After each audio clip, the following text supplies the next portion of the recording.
अहिले म चाहिँ गाउँमा छु। आमा हुनुहुन्छ, भान्दिदी हुनुहुन्छ र 78 वर्षको हजुरआमा हुनुहुन्छ, राइली फुपू हैन।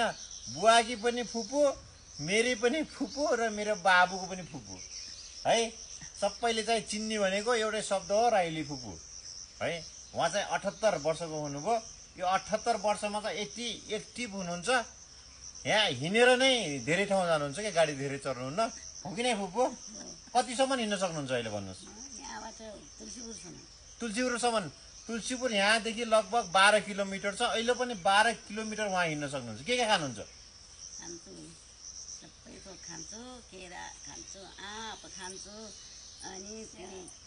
फलफुलमा सबै खानुहुन्छ, केही बार्नुहुन्न होइन?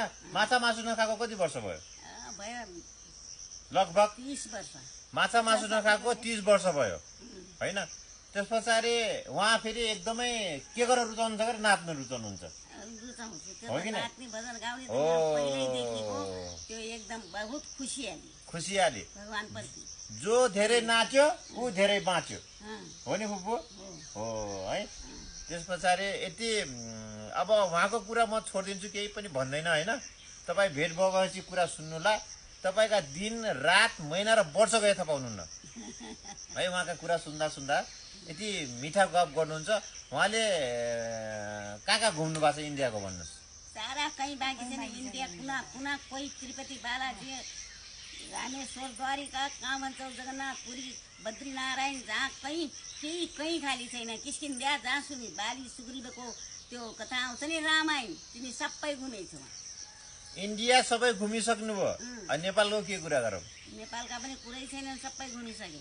तीर्थ व्रत सब गरिसक्नुभयो? गरिसके। 3 पटक 4 पटक तिरुपति बालाजी पनि गए, 4-5 पटक भयो।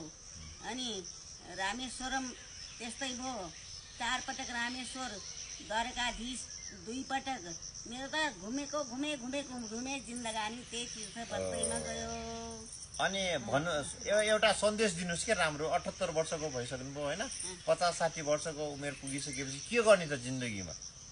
जिन्दगीमा अब भगवानको न्यास ध्यान गर्ने, बस्ने, आफ्नो निखिद्य गर्ने, तीर्थव्रत गर्न जान सकिन्छ भने गर्ने, कथा पुराण लगाउने, अनि भविष्यमा त्यही हो चाहिने।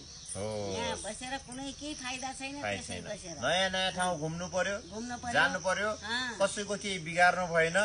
सबैको राम्रो गरेपछि भगवानले पनि त्यसलाई राम्रो गर्छ। राम्रो गर्नु त हेर्नु त, दुःख दिनुहुन्न कहिल्यै पनि नै। जसले जस्तो जे भने पनि जे गरे पनि अन्तिममा भगवानले यसो रक्षा गर्नु रहेछ। मेरो अनुभव त्यही छ हैन? भगवानले एकदम फ्याट त्यसको समाधान मेटाइदिनुहुन्छ। मलाई